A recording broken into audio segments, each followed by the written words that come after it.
xijaab ku dabool jidhkaaga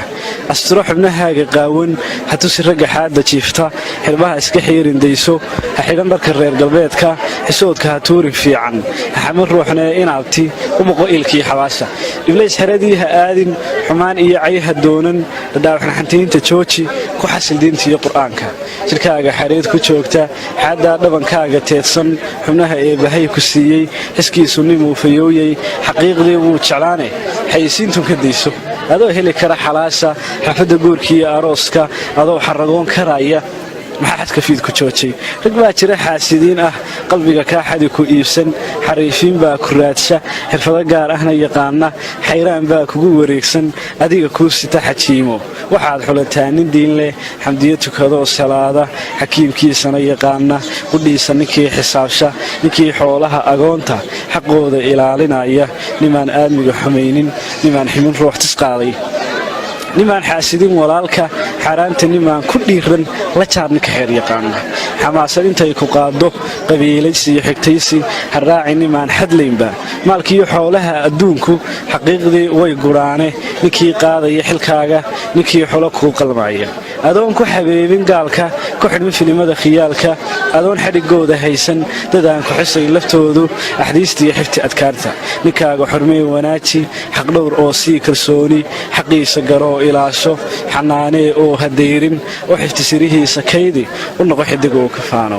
ayuun kaa caban xigaalku ayaan lagu dhihin xisbeela garaadaran xumo qorsheeya runacab garashada xabaala xintama keligeed abraara iskeed iska xiiqadaala fudfudud xoofiyo dabaysha ayaan lagu bixin xishoodla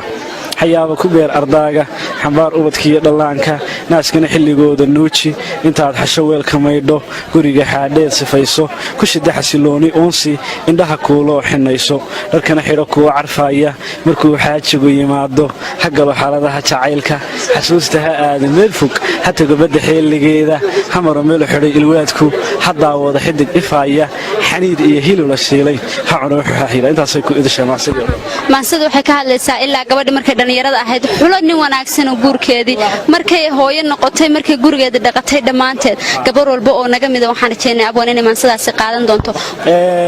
haddaba maansadaasi qisooyin badan bay leedahay laakiin mid ka mid ah haddii aan soo koobo wiilbaa waqti wuxuu iga sheekeeyey in xaafad ay joogtay gabadh orad u ahayd dabeetana gabadhaasi waxay ahayd gabadh asturan oo dhowrsoon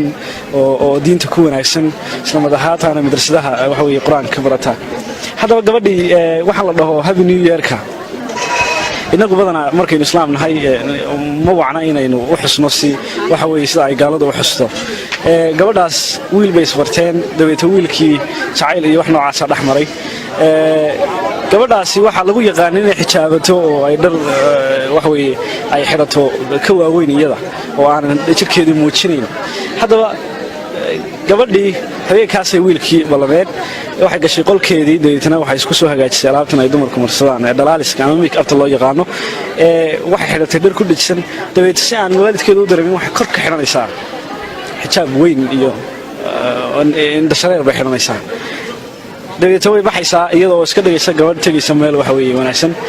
waxaa jirta gabadh walba guri joogta laba mid bay heshiis la tahay ama walaasheeda ka yar oo ay isirwadaag yihiin ama gabadha guriga uga shaqaysa ay isirwadaag yihiin oo hadhow hadday daahdana guriga ka furaysa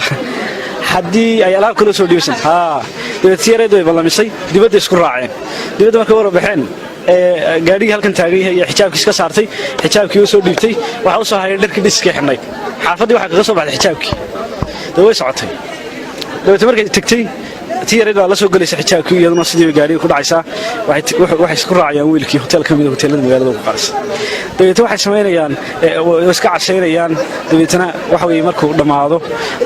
ugu dambayntii gabadhii waxay soo baraarugaysaa iyadoo dhex jiifta guri qol ay ka urayo daroogo gabadhii waxa dhacaysa in uu caloosheedii ilmo galo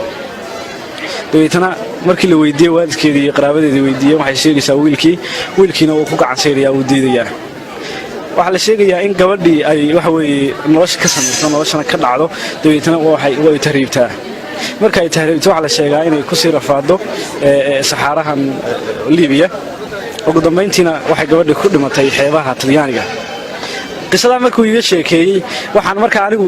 maskaxdayda ku soo dhacay waxaa la yidhaahdaa roog markuu da'ayo dalladda aynu qaadanaa waxay naga celinaysaa kumaankun dhibcood oo jidhkeennu qoyn lahaa